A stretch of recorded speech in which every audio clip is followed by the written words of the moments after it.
दोस्तों सर्दियों का मौसम था। लगभग रात के 12 बज गए थे। कोहरा इतना घनघोर घिरा था। सर्दी बहुत कड़ाके की पड़ रही थी। दोस्तों एक घर में एक तलाकशुदा महिला अपने चारपाई पे सो रही थी। दोस्तों तभी उसके आंगन में कुछ बर्तन के खड़खड़ाने की आवाज़ सुनाई देती है। महिला सोचती है हो सकता है कि कुछ बिल्ली जो है चूहों को खाने के लिए दौड़ा रही हो, जिससे बर्तन गिर गया, क्योंकि आए दिन ऐसा होता रहता है। तभी गांव में कस के शोर सुनाई देती है, आवाज़ सुनाई देती है, जो कि कह रहे थे कि चोर चोर चोर और आप लोग सुरक्षित रहिए, जागते रहिए, क्योंकि गांव में चोर आ गया है। ऐसी आवाज़ सुनाई देती है कि सब लोग सावधान रहिएगा। तभी ये सोचती है कहीं मेरे ही घर में तो नहीं चोर आ गया। ज़रा उठ के देखती हूँ कि बर्तन खड़खड़ाने की आवाज़ क्यों आ रही। जैसे ही आंगन में पहुंचती है, देखती है कि एक चोर अपने मुंह को बांधे हुए, काला कपड़ा पहने हुए और आंगन में खड़ा है। तुरंत ही वो उससे हाथापाई हो जाती है और दोनों एक दूसरे से लड़ने लगते हैं। लड़ते लड़ते उसकी जो साड़ी होती है वो फट जाती है और चोर जो होता है अपने चाकू के नोक पर उसे गर्दन पे लगा के जो है कहता है कि सावधान, अगर ज़्यादा भी होशियारी किया तो तुम्हारे शरीर से धड़ को अलग कर दूंगा। दोस्तों महिला जो होती है वो घबरा जाती है और वो चोर जो होता है लाकर अपने बलपूर्वक उस महिला को बिस्तर पर पटक देता है। दोस्तों बिस्तर पर पटकने के बाद ऐसी कारनामा होता है कि आपके सुन के भी रोंगटे खड़े हो जाएंगे। दोस्तों कहानी में आगे बढ़ने से पहले आपसे छोटी सी रिक्वेस्ट, वही रोज़ की तरह, कि दोस्तों चैनल पर नए हैं तो चैनल को सब्सक्राइब कर लीजिएगा, वीडियो को लाइक कर लीजिएगा दोस्तों, क्योंकि आपके इतना करने से मुझे वो मोटिवेशन मिलता है कि मैं अच्छी से अच्छी वीडियो आपके लिए लाता रहता हूं। दोस्तों चलिए वीडियो को समझते हैं और जानते हैं। ये कहानी है दोस्तों उत्तर प्रदेश के हरदोई ज़िले की, जहां पर गुंडागर्दी असीम सीमा पर है। दोस्तों इस समय योगी राज में कुछ गुंडागर्दी कम हुई है, लेकिन ये कहानी जो है आज से 20 साल पहले की है, जहां पर आए दिन रोज़ चोरी की वारदातें होती रहती है। दोस्तों गांव में रोज़ हड़कंप मचता है कि चोर आए चोर आए। तभी एक दिन ऐसा होता है कि एक चोर गांव में घुसता है, काला कपड़ा पहना हुआ। सर्दियों का मौसम था, घनघोर कोहरा घिरा हुआ था और लोग दौड़ाते हैं कि चोर इधर से गया इधर से गया।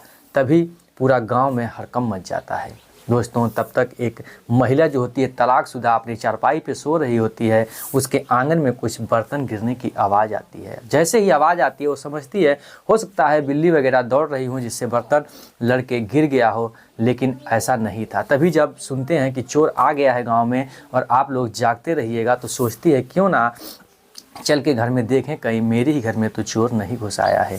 दोस्तों जैसे ही जाती है आंगन में, देखती है कि काला कपड़ा पहना हुआ चोर जो है कि हमारे ही आंगन में खड़ा है। तुरंत ही उससे हाथापाई हो जाती है और एक दूसरे से लड़ने लगते हैं। बलपूर्वक चोर जो है महिला पर हावी हो जाता है, बलपूर्वक उसे अपना बंदी बना लेता है। अपनी चाकू के नोक पे उसके गले पे चाकू रख देता है। दोस्तों पकड़ के अपने बलपूर्वक वो लाता है, लाकर उसके बिस्तर पर पटक देता है और कहता है ज़्यादा भी होशियारी करने की कोशिश की तो तुम्हारे गले को धड़ से अलग कर दूंगा, तू चुपचाप जो है कि जो मैं कहता हूँ वो करती रहे। दोस्तों महिला जो होती है घबरा जाती है, ये तो लगता है मेरे शरीर का शोषण करेगा, मुझसे फिजिकल रिलेशन बनाने की सोच रहा है। तो वो और ही ज़्यादा घबरा जाती है और कहता है कि तू चारपाई पे लेट जा। तो लेटती नहीं है। फिर जब हड़काता है तो महिला जो है वो चारपाई पे लेट जाती है। दोस्तों अब उसके पसीना छूटने लगता है कि चारपाई पे मुझे लिटा रहा है, लगता है अब कुछ ना कुछ ये गंदी वारदात करेगा।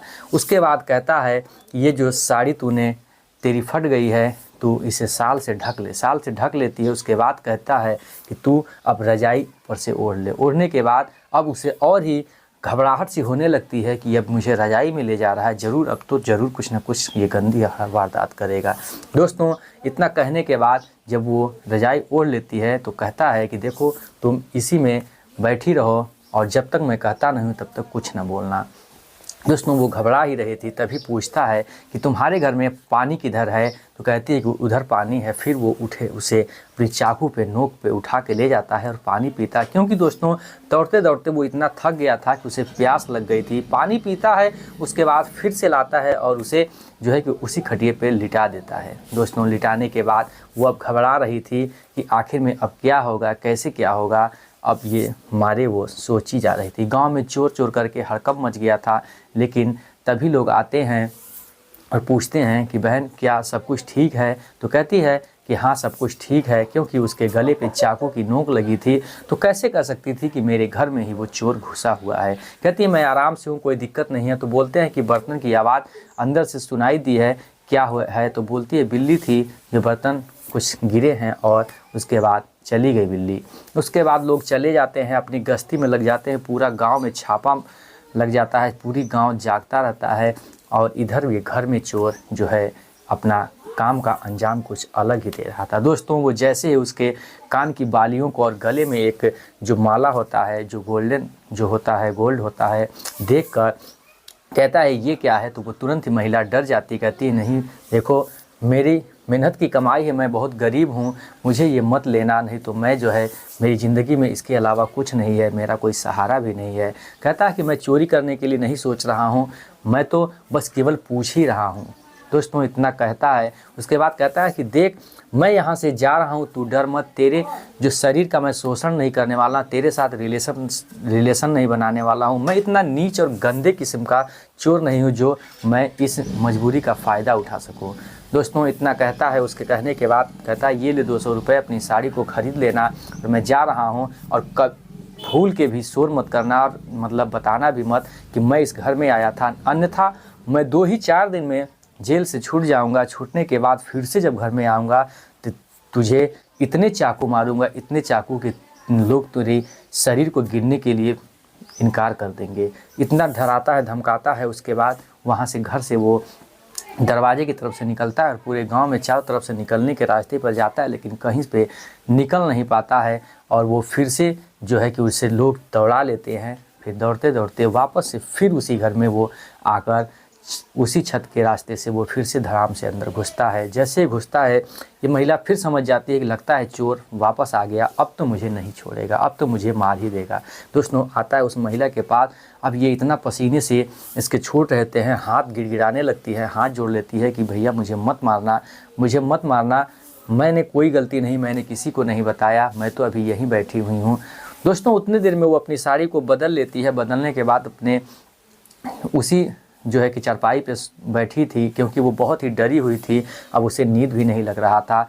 तो आके कहता है कि देख मैं तुझे मारने वाला नहीं हूँ, और देख तू तनी भी शोर मत करना, चारों तरफ गांव की पहरा लगा हुआ है, मैं जा ही रहा था तभी लोगों ने मुझे दौड़ा लिया, मजबूरन तेरे घर में फिर से मुझे आना पड़ा, तू गलत मत समझ, मैं जैसे ही समय मिलेगा चला जाऊँगा, लेकिन तू तनी भी शोर करेगी तो इसी चाकू से तेरा कत्ल कर दूंगा, क्योंकि यही मेरा पेशा है। तो कहती है कि आप कत्ल क्यों करते हो, क्यों ऐसा कारनामा करते हो, आखिर में तुम किसके घर में चोरी करने के लिए आए हो, क्यों इतना चोरी करते हो? कहता है कि मैं देखो चोरी करने के लिए नहीं आया हूँ, मैं जो एक रामदास नाम का कोई आदमी है उसका घर किधर है, तो बताती है वो तो इस गांव के बाहर है, मैं उसी का कत्ल करने आया हूँ।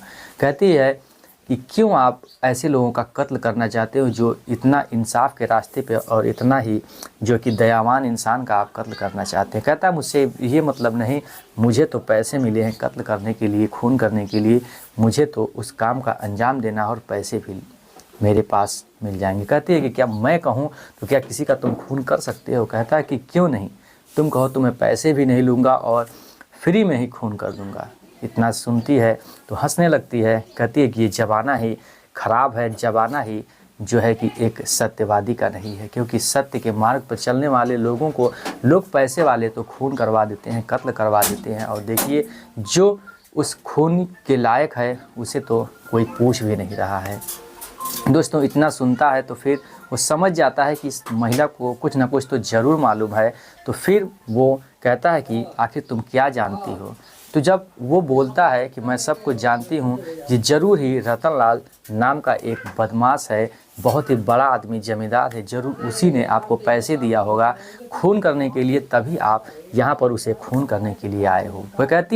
वो कहता है जो चोर होता है कि तुम उसे कैसे जानती हो? कहती है मैं बहुत खूब उसे जानती हूँ, उसने मेरे शादी के बाद मेरे इस शरीर को उसने तो रेप किया, जिसकी वजह से मेरा पति मुझे तलाक देकर चला गया और आज मैं इस ज़िंदगी में जी रही हूँ। गलत कारनामे किया, उसे लगता था मेरे उससे नाजायज़ संबंध थे, आज भी मेरी ज़िंदगी में मेरे सीने में वो बदले की आग जल रही है, मेरा बस चले, मेरे पास पैसे हो तो मैं उसका ही खून करवा दूँ। दोस्तों इतना सुनता है, सुनने के बाद वहीं बैठा रहता है, उससे शॉल मांगता है, मांग के ठंडी बहुत तेज़ी से पड़ रही थी, सुनता है शर्म के मारे उसके जो नज़र थे वो नीचे गिर गए थे। कुछ बोल नहीं रहा था, कहता है ठीक है। और उसके बाद धीरे धीरे दोनों में बातें होते होते सवेरा हो जाता है, लेकिन वो कोई भी गलत निगाह से उस महिला को नहीं देखता, कोई भी गलत कारनामा भी नहीं करता है। उसके बाद वहाँ से वो जैसे भोर होती है वो वहाँ से चला जाता है। दोस्तों, जाने के बाद एक ही हफ्ते गुजरे होते हैं, रतन लाल नाम का जो वहाँ का ज़मींदार होता है, जो बहुत ही अश्लील आदमी था, उसका मर्डर हो जाता है। दोस्तों, जैसे ही सुनती है ये सीमा नाम की लड़की, इसे जो है कि वाकई वही लग जाता है कि ज़रूर उसी ने, चोर ने ही उसका खून किया, जिसका नाम रमेश होता है।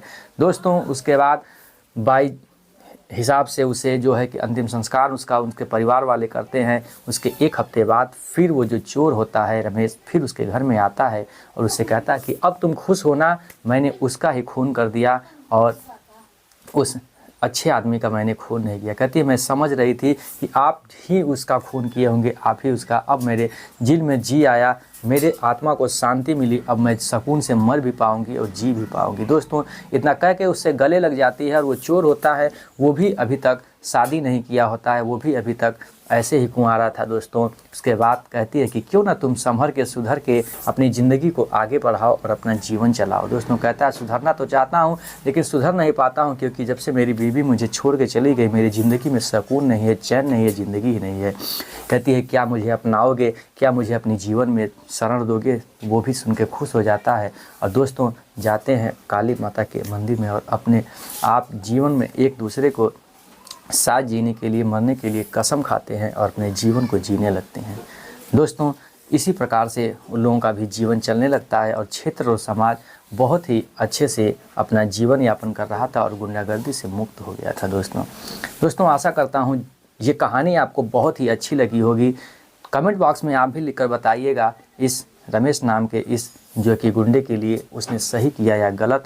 दोस्तों, हमारी कहानी सुनाने का उद्देश्य किसी की भावनाओं को ठेस पहुंचाना नहीं है। मेरी कहानी सुनाने का उद्देश्य है कि आप भी जागरूक रहें और आपके भी साथ कुछ न कुछ अनहोनी हो सकती है। दोस्तों, लेकिन भगवान के घर में देर होती है लेकिन अंधेर नहीं होती है।